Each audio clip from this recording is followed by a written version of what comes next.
श्री कृष्णाय वयं नमः। भगवान श्री हरि की पावनी कथा का ये द्वितीय दिवस कथा रूपी पुष्प भगवान श्री हरि के चरणों में हृदय से समर्पित है। आइए इस मन को भी सभी प्रपंच से हटाकर भगवान की कथा में लगाने का प्रयास करें।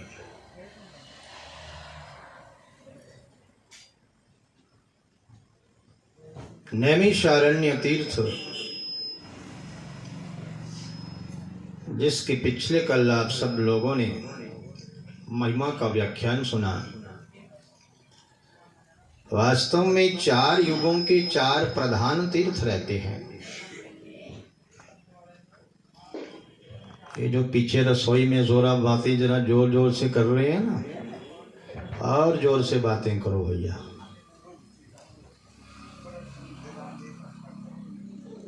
चार युगों के 4 प्रधान तीर्थ रहते हैं। कौन कौन से? सतयुग का प्रधान तीर्थ है पुष्कर। कौन कौन गया पुष्कर भैया? जो 3 धाम 4 धाम यात्राएं करते हैं ना, तो पुष्कर एकमेव धरा पर ब्रह्मा जी का पावन स्थान है, जहां सुंदर गायत्री मैया का उद्गम स्थान, सावित्री मैया का उद्गम स्थान, ये वही नैमिषारण्य, ये पुष्कर राजस्थान में ये सतयुग का प्रधान तीर्थ है। और त्रेता युग का प्रधान तीर्थ नैमिषारण्य तीर्थ, जहां से वेद व्यास भगवान ने सभी कथाओं का प्राकट्य प्रारंभ काल अग्रसर किया। द्वापर युग का प्रधान तीर्थ कुरुक्षेत्र, जहां भगवान ने अधर्म का विनाश कराकर पुनः धर्म की स्थापना करवाई, ये प्रधान तीर्थ द्वापर युग का। तो आपके मन में उत्सुकता होगी, फिर कलयुग का प्रधान तीर्थ कौन है? तो कलयुग का प्रधान तीर्थ है हरिद्वार गंगा घाट। बोलिए गंगा मैया की जय हो। 7 पुरियों में हरिद्वार को भी उस पुरी में भगवान ने सम्मिलित कर दिया। आदि गुरु शंकराचार्य ने, जहां अनवर्त हर हर गंगे का गूंज रहती है, ऐसी पतित पावनी गंगा जो कलकल करते बहती हुई दिवंगत आत्मा की शांति के लिए एक हेतु बन गया, ऐसी ये कलयुग का प्रधान तीर्थ। वास्तव में भागवत में वेदव्यास भगवान ने लिखा, दुर्लभो मानुषो देहिनो देहिना क्षण भंगुर तत्रापि दुर्लभम मन्ये वैकुंठ प्रिय दर्शनम। क्या कहा?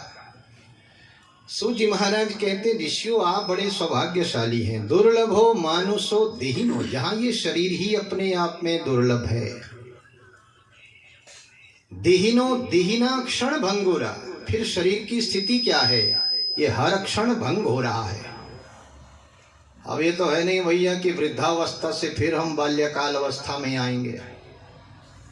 निरंतर प्रवाह है ना, आयु आगे को बढ़ती है, तो शरीर भी हम कहाँ काल के मुख की ओर आगे बढ़ रहे हैं।